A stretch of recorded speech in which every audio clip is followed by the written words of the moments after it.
سۆما حەمەسعید کەسێکی خۆبەخشی خێرخوازە لە قەزای قورماڵی پارێزگای هەڵەبجە لە سنوورەکەی 2318 دەنگیەناوە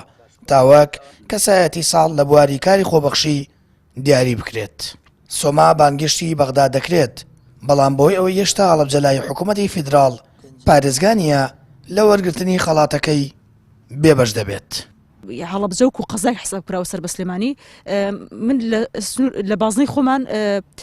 بە کۆی 2318 دەنگم هێنا ینی لە هەڵەبجە یەکەم بووم بەڵام بەس لەبەرەوەی کە هەڵەبجە پارێزگار نەبووە من نەبوومە براوی خەڵاتەکە لە سنووری سلێمانی ینی بوومەتە پلەیسێم لە هەڵەبجە بوومەتە یەکەم یعنی من 2 ڕۆژ لە بەغدا مامەوەتەوە زۆر پێتاقەت بووم زۆر ناڕەحەت بووم وەکو ئەوەی کە من هەڵەبجە پارێزگایەک نەبووە بێبەش بووم لە خەڵاتە وەکو کچێکی شەستم کرد یعنی زۆر لە زۆرەکان سوکایەتی بەهەست و شعورم کراوە. دواکەوتن و دەنگنەدان لەسەر بە پارێزگابوونی هەڵەبجە کاریگەری نەرێنی تەنانەت لەسەر هاوڵاتیانیش داناوە هەرچەندە بەشێک لە بەڕێوەبەراتەکانی حکوومەتی عێراق گەڕاوەتەوە هەڵەبجە بەڵام ناساندنی هەڵەبجە وەک پارێزگا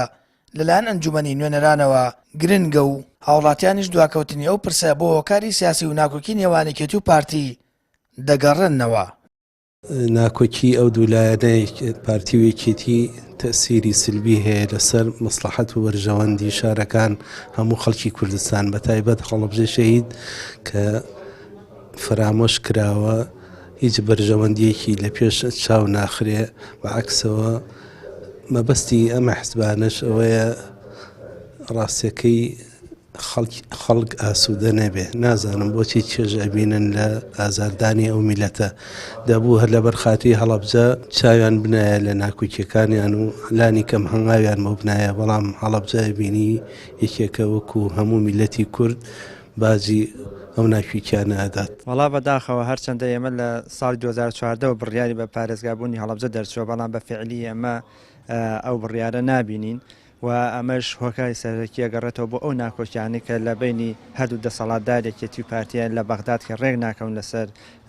هەموو سێکتەرەکان و دیارە نەبوونی پارێزگای هەڵەبجەش کاریگەری زۆر خراپی لەسەر هەموو جونگەکان و جونگەکانی پارێزگا هەیە.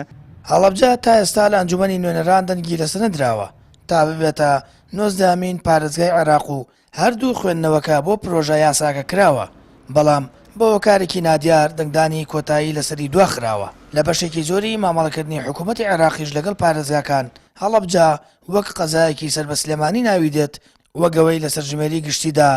ڕوویدا. سامان فەتاح کەناڵی ئاسمانی پەیام هەڵەبجە.